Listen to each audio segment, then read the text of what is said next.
Welcome and thank you for listening to the Muses of the Crystal Lotus.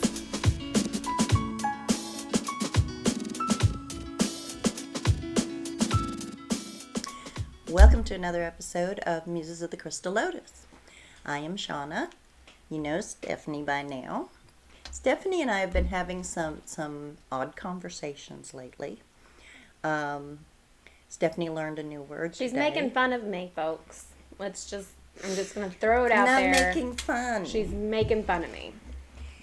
We were talking about something that we wanted to do, and she said by the time we get it done, the muses would already be out there, and I told her she could handle that because she was the queen of hyperbole. And I didn't know what hyperbole was. Okay. Fine. Everybody has those words, you just don't know what they are. So, the Google definition of hyperbole is, it's from a Greek word meaning excess, is a figure of speech that uses extreme exaggeration to make a point or show emphasis. It is the opposite of understatement. Hyperboles are not comparisons like similes or metaphors, but extravagant and even ridiculous overstatements. Now, let me tell you, folks, she's making fun of me. Okay? All right. So, as we're recording this video, we are in December. We just finished Thanksgiving. And I've been eating turkey all week, and I'm sick of turkey. I am absolutely sick of turkey, okay? So I pull out the turkey from the fridge the day after Thanksgiving to bring some in for us to eat. Mm-hmm. And you guys, I'm telling you, I pulled it out of the fridge, and I took the aluminum foil off, and the daggone thing jumped out of the pan and decided it was going to fight me. And I wasn't having anything to do with it. I was like, dude, I've already cooked you for 4 hours. You should be done. You had a nice nap in the fridge. Why are you fighting me right now? And it was just like ninja turkey. And, and so I had my kitchen knife, and I was like, all right, you better hold still because we're not doing this anymore. And we had this knife fight in the kitchen where this turkey is like, ah! And, needless to say, things got bad, and I ended up winning, but in the meantime, I sliced my thumb. And it was a terrible incident where I was just bleeding on my knuckle of my thumb all day, and this stupid ninja turkey, and it was just so much of a better story than telling Shauna that I just couldn't cut turkey very well. Hyperbole.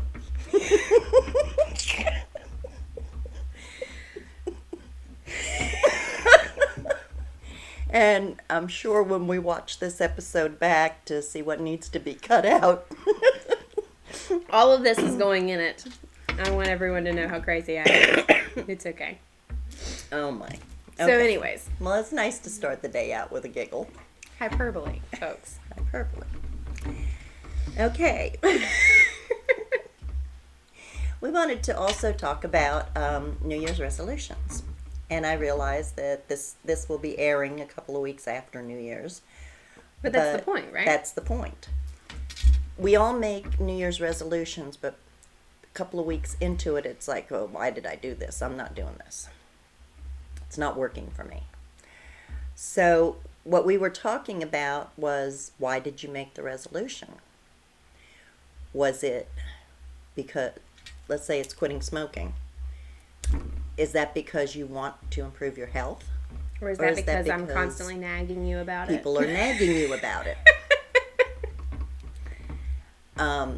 If you're not doing it because you want to do it, because you have a real reason to do it, it's not going to take.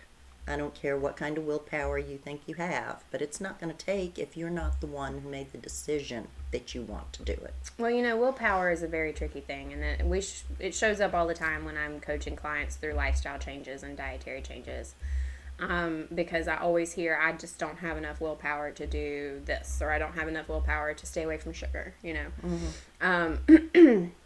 There is a concept called mental fatigue. And subconsciously, throughout the day, we make over 1,000 decisions. We decide what we wear.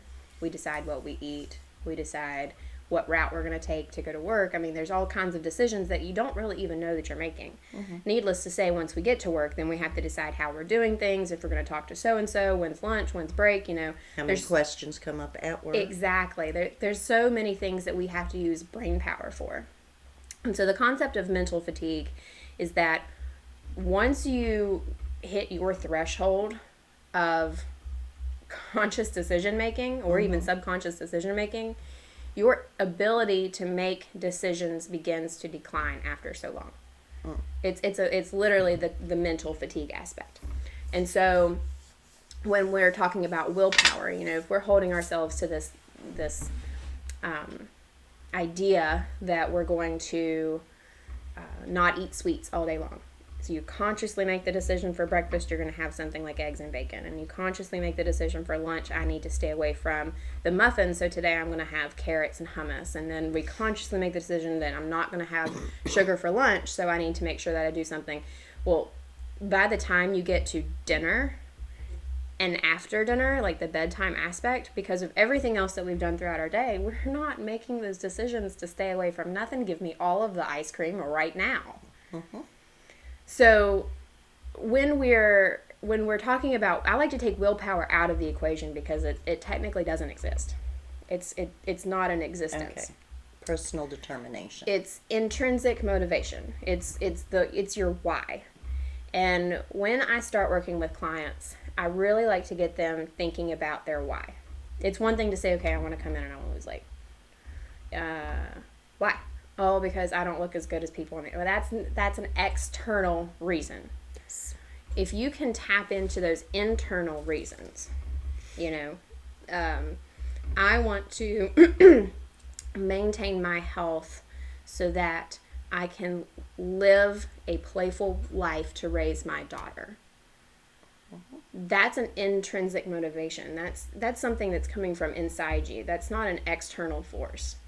And making decisions based on the intrinsic motivations are usually more successful than the external forces. And that's, you know, when I go back to intuitive eating, we talk about this in every episode in diet culture, that's all external forces telling people how they need to be. Yes. How they should be. Remember that should word? Yes. But it's not helping people identify if that's what they really want to be and why. What's the why? So I ask again. If you're having trouble with your New Year's resolution, why did you make it? Did you make it for you? Did you make it for your family? Did one of your children come home from school and say, Mommy, we just learned about smoking and you need to quit? Okay, that's being put on them by the school. I have had a very long uphill battle with my own daughter about that, because the first time they told her and school smoking was bad, she came home and threw my cigarettes away.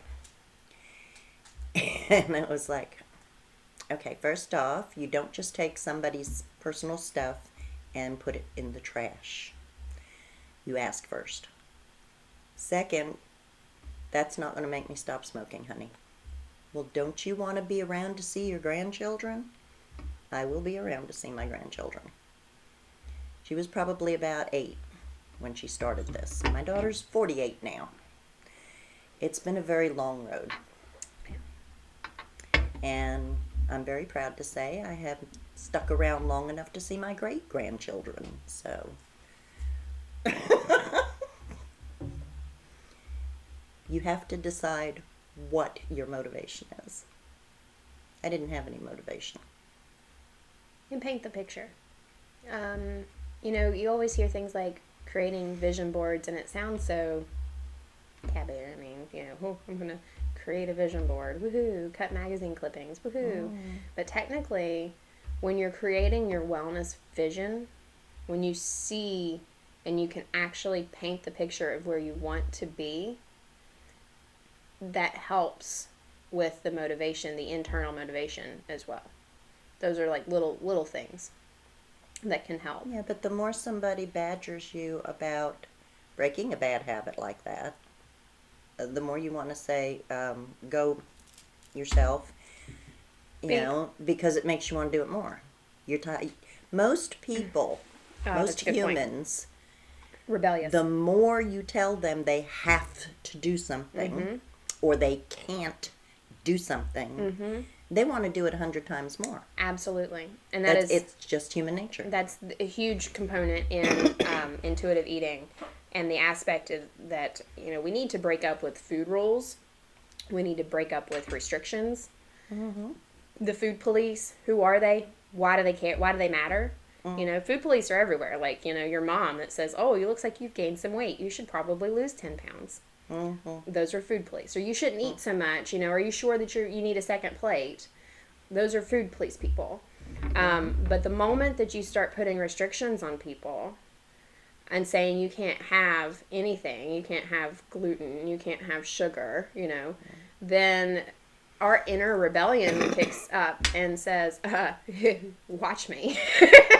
Oh yeah, I'll show you. That's it exactly, because, the more people nag at you about something, that becomes self-limiting thought. Yes.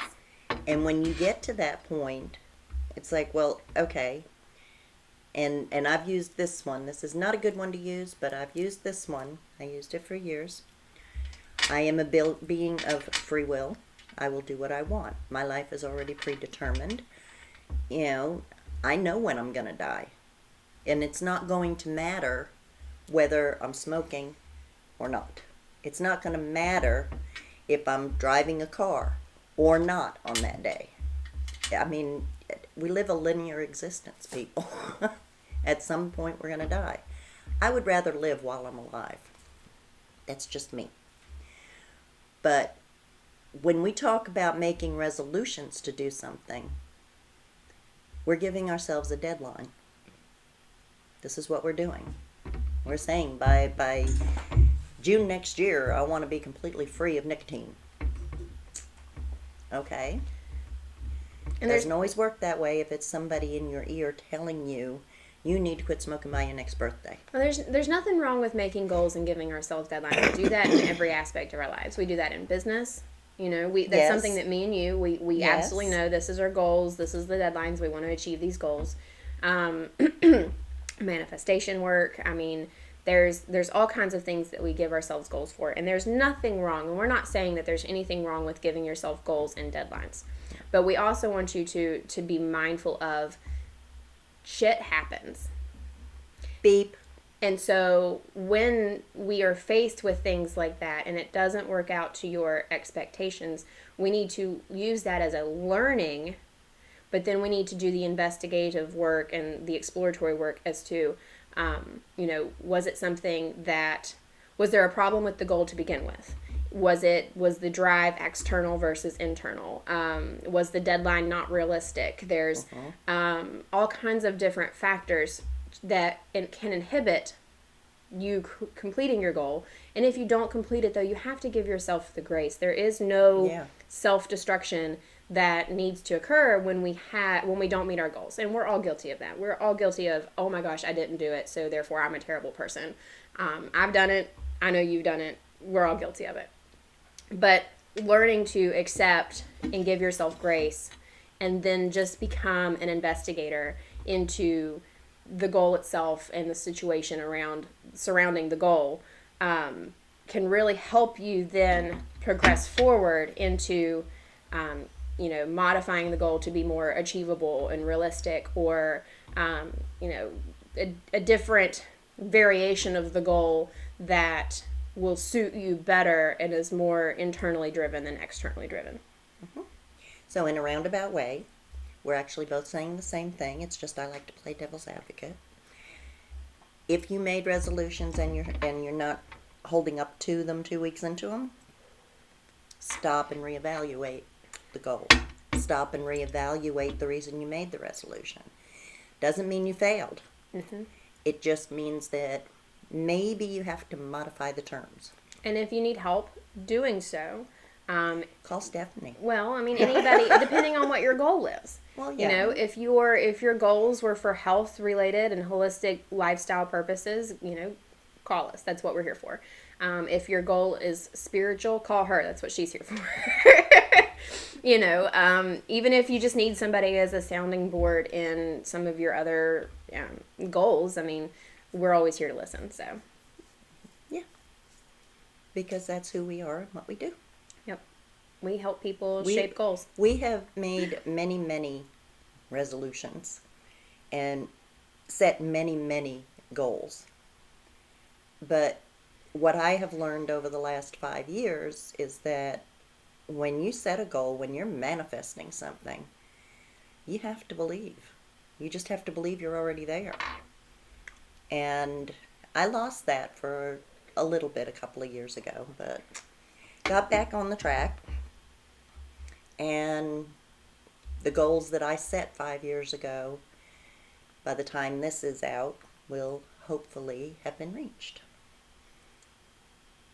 I'm buying my buildings. This is so exciting! I'm buying my buildings so I can make some modifications to offer things to the community that I couldn't offer before. And we talked about that in the last Yes, episode. And that's in the last episode we talked about the Holistic Education Center. super exciting. All of the big things that we're working on. So speaking of big things that we're working on, are you ready for another transition? Sure. Yeah, no, this is about the books. This is the books. So by the time this episode launches, we will have already launched our newest adventure, which is the book club, and we're pretty. This is going to be fun because this isn't a business adventure. This is more of a personal relief. Pleasure, learning, all in one. This is community, a me time building thing. Community too. I mean, that's the big point there is where but it's a me time. it's thing. me time. It's me time. So, we are starting a book club, and the idea of the book club is that once a month we're going to pick a book, and it's going to be the topics of the books are going to be various from self-help, spiritual, health and wellness. I mean, we're just going to go all over the place. Just all, yeah. The first book actually that we picked for the first book club is called Shakti. The Power of Shakti, 18 Pathways to Ignite the Energy of the Divine Woman. Mm-hmm. And it is I started this book the other day, and it's such a beautiful, beautiful concept that I'm just absolutely enjoying, and I've been ruminating on how I can share this with other people. And I started the conversation with, "Hey, Shauna, you need to read this book. This is what I'm learning about Shakti and energy, and it's so great." So that's the first book that we picked, and the idea is that every second and fourth Tuesday of the month at 6 p.m. we're going to meet here in the conference room. There's plenty of room. We can easily social distance. We're going to have Not in the library. We're in the library. We're in the library. Room is back yeah. We're going to have a private Facebook group so that we can still communicate within our community about the books that we're reading, what we're learning at that time, how to prepare for the next session. Maybe somebody else's take on certain things in the book. Oh, we want open perspective and Yes. conversation. That's what we strive for, even with these podcasts. And then the fun part is it's going to be bring your own beverage. So whether you choose coffee, or tea, or cocoa, or if you wine. want to bring a bottle of wine, we're not serving it. That's your choice. Just be mindful of drinking and driving. So it's going to be a bring your own beverage book club, and we're going to come in and we're going to talk about the first half of the book on the second Tuesday, and the second half of the book on the fourth Tuesday, and we're going to have a lot of commentary, a lot of laughs, and it's just going to be a community. And we're gonna take it as a sharing experience where we can come in, relax, enjoy, learn a little bit from each other. And this is gonna be free, guys. This is free of charge because this is going into our mission with the Holistic Healing Center of sharing, learning, building. And this, I think, is a really good introduction to that concept. Yeah. So. A lot of times, women and men okay? It's not just women, but women and men. They forget that in all the hubbub of the work, take care of the family, do the cooking, clean the house, mow the lawn, you have to take time for yourself. Mm-hmm. And you have to have some time just to spend talking to friends. Mm-hmm. You know, people with like interests. And so this is what we're trying to create here. As Stephanie said, we've already started this. It's already rolling. But if you are interested in joining us, the first book that we're reading is The Power Power of of Shakti. Shakti. Mm-hmm. And who is that by? That book is by, I've got it pulled up here, Padma Ayon Prakasha. Okay. And I will include that in the show notes Okay. so that everyone can find that book. And you can find that on Kindle too. Yes. It's Kindle, it's Apple, it's, if you Google it, I'm sure you can find it readily available. So, that's how we were able to get our hands on it. It's pretty easy. It's such a beautiful book, and I'm just going to go into just a little bit real quick the first paragraph of the introduction. So Shakti, if I'm pronouncing that, I'm assuming I'm pronouncing that right, is the living power of the goddess, the creative force that manifests. It is the complement of Shiva, pure consciousness, that does not create or manifest. Shakti is the energy that puts into action the higher thoughts of Shiva, for Shiva cannot create without Shakti. Shakti does not know what to manifest without the principles of Shiva guiding her. These principles of yin and yang are constantly working within us and need each other in order for us to be in balance and harmony. So the ideas of Shakti is that it is a life force of energy that has the divine feminine aspect to it, but also recognizes like divine feminine and divine masculinity have to be Equal. Balanced. There is no higher authority. And so throughout time, the Shakti, the divine feminine behavior, at one point became so threatening, powerful that it was almost threatening. And in the wrong hands, it can be, Mm-hmm. And so because there was a lot of fear around that power, we have since then created what we know now as the patriarchal society. Patriarchal. Yeah, I can't society. say words. So that's only my downfall is I can't say some words. It's okay. You should have seen me last night on my final conference trying to say hepatogenous diabetes. We gave a presentation for... I have trouble with that one. Yeah, we gave a presentation for our case report class last night. And it's kind of cool that I sit back and go, oh my gosh, I'm in the doctorate program. This is crazy. And so here I am trying to read to my fellow doctorate peers about hepatogenous diabetes. And I have to sit there and pronounce it out. And I feel so bad. But, hey, big words like that sometimes. But that's okay, because if you read words and you've never heard them in conversation, and the only way that you know them is because you read them and you give it a try, more power to you. That just shows that you're trying. And I love that. I love it when I can't pronounce things and people have to correct me sometimes, because at least I'm trying. The one that I always had trouble with, and it was a big word when I was young. Anti-disestablishmentarianism. Yeah, good luck. Spell it. No. That one, it was like, no, I'm mute. I can't speak. But see, I was one of those kids in class, whenever we would, they'd go around the class and each kid had to read a paragraph. I would count how many kids were ahead of me so I can go through the book and count how many paragraphs so I can find my paragraph and I can read it real quick and make sure that I knew what the words were. I am.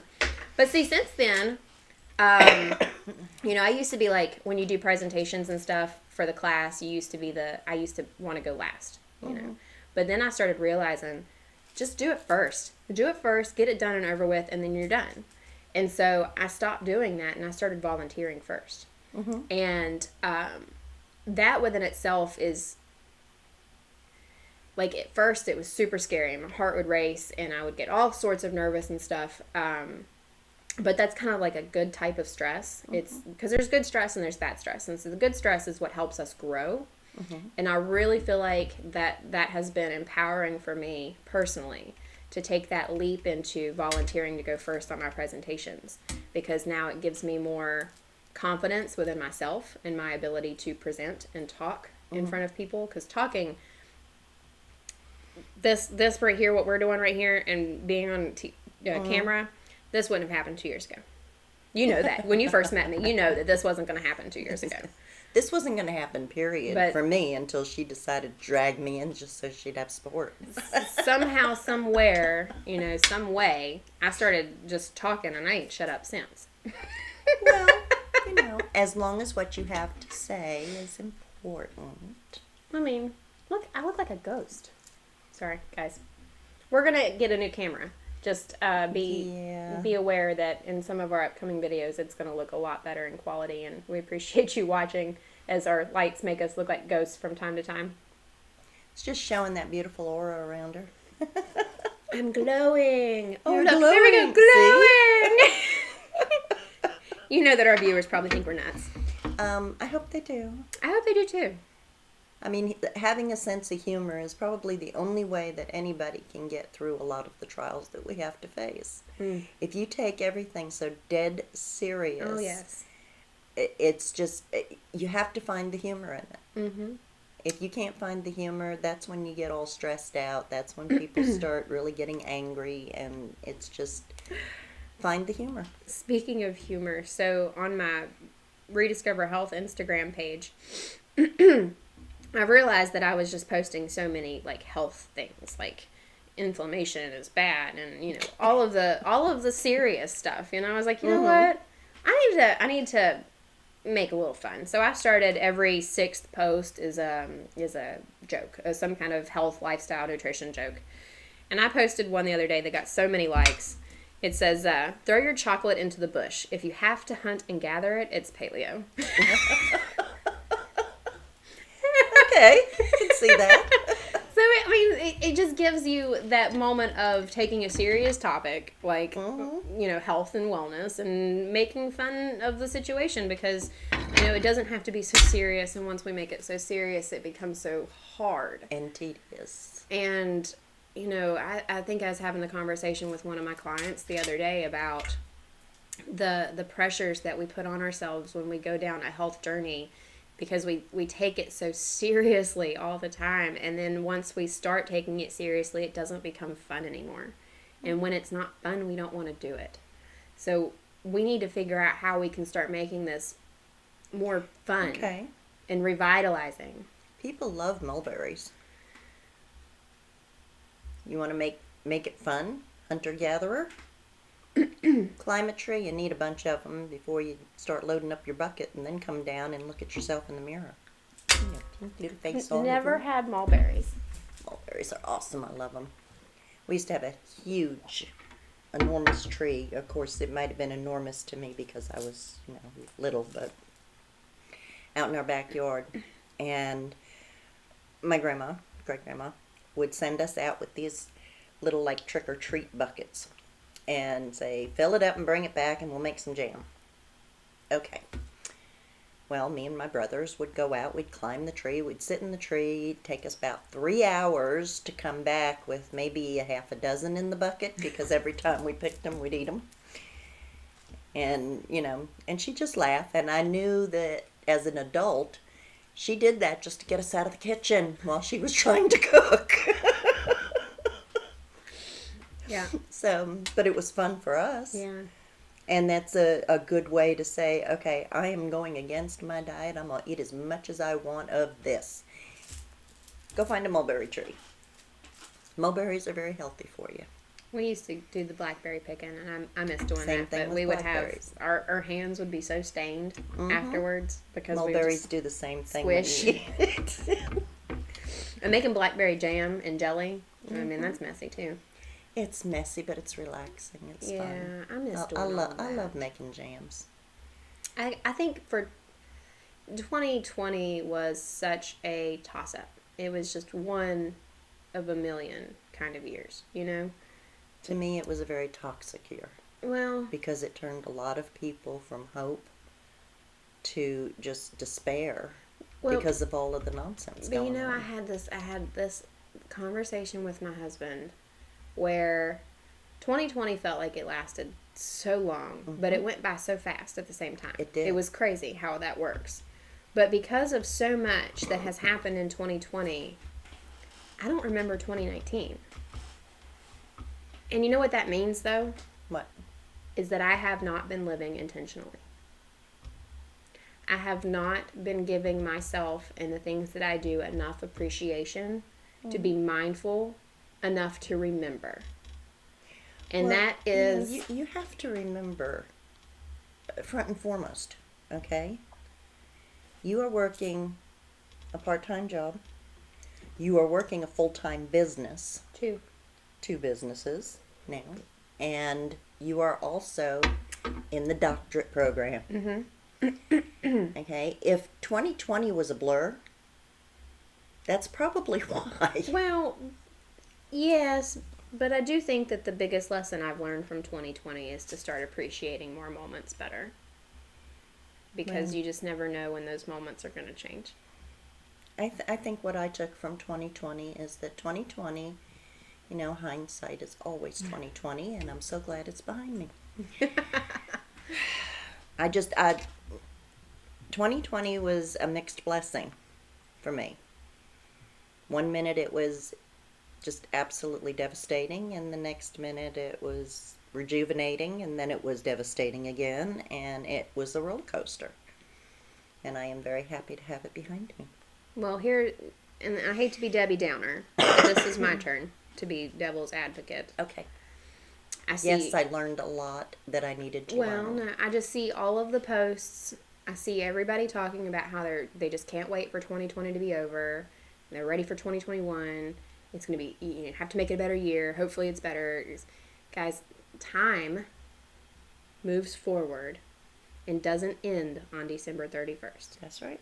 Everything that you are going through December 31st of 2020 will be there January 1st of 2021. Yes. The change starts whenever you decide that the mindset needs to change for it to begin. Yes. I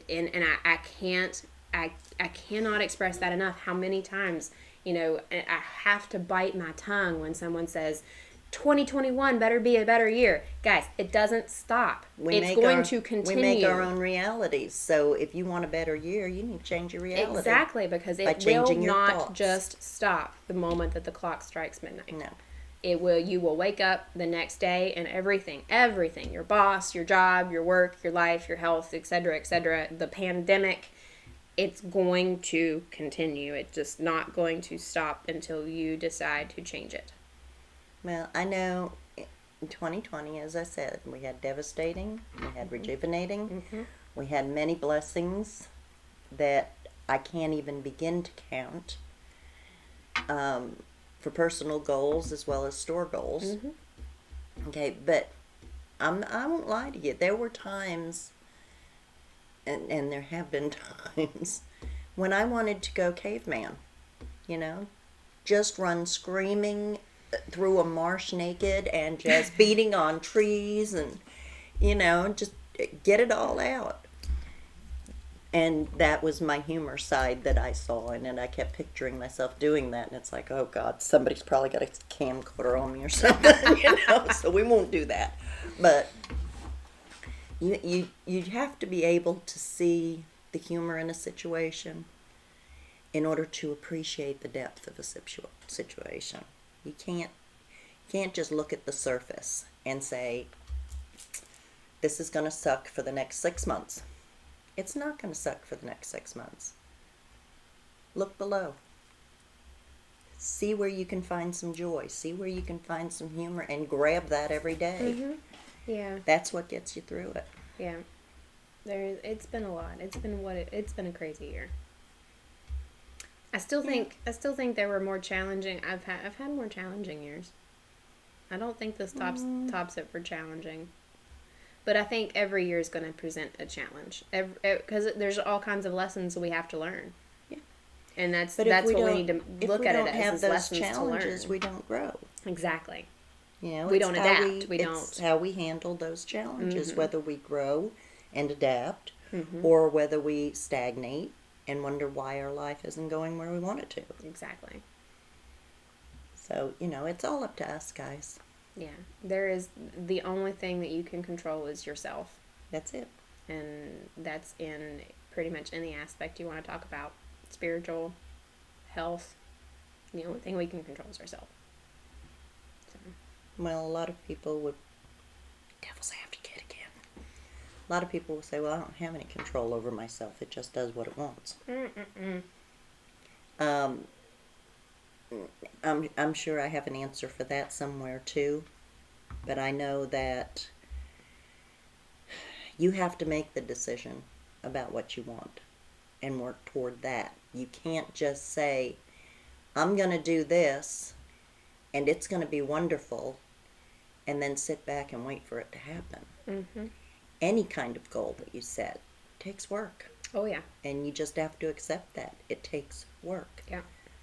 I think, what is it? I was listening to a podcast or something when I brought to you the concept of 2 + 2 + 2 = 6. Mm-hmm. Because there's thought, Mm-hmm. and then there's, goal setting. There's want, desire, and then there's goal setting to help you visualize your desire. But without action, you're not going to get it. No. You know, you can want, and this is even with manifestation work, and I think that's where a lot of people say, well, I've put all of my intent into it, etc., and it didn't happen, so therefore it doesn't work. Well, you can put intent into it. You can visualize the hell out of it, but if you are not making the action steps to get where you want to be, it will not work. It will not. You have to have that action step. The main step in doing any kind of manifestation is believing that you've already got it. You sent that request up, you've already got it. But you If have you to did act like it. Right. But you have to act like you got it. But you have to act like you've got it. Work like you got it. Yes. That's it. Preparation, preparation, preparation. Mm-hmm. Planning, planning, planning. Preserving, preserving, preserving. Ah, that's my favorite one. The 3 P's of CLS. Yeah. Plan, protect, preserve. Yes. Yes, yes, yes. And that happens with every aspect of our lives because it needs to. But it's also very important for our planet. Mm-hmm. We have to plan how to better utilize things on this planet without displacing people or animals, without destroying our rainforests, without destroying our oceans. Oh, this will be a good call to action time. Hey guys, if you shop the Crystal Lotus shop, and you have received a reusable shopping bag, that is one of our ways to plan on preserving our planet. So we do ask that you bring those shopping bags back, because we are not buying plastic anymore. There will not be paper anymore.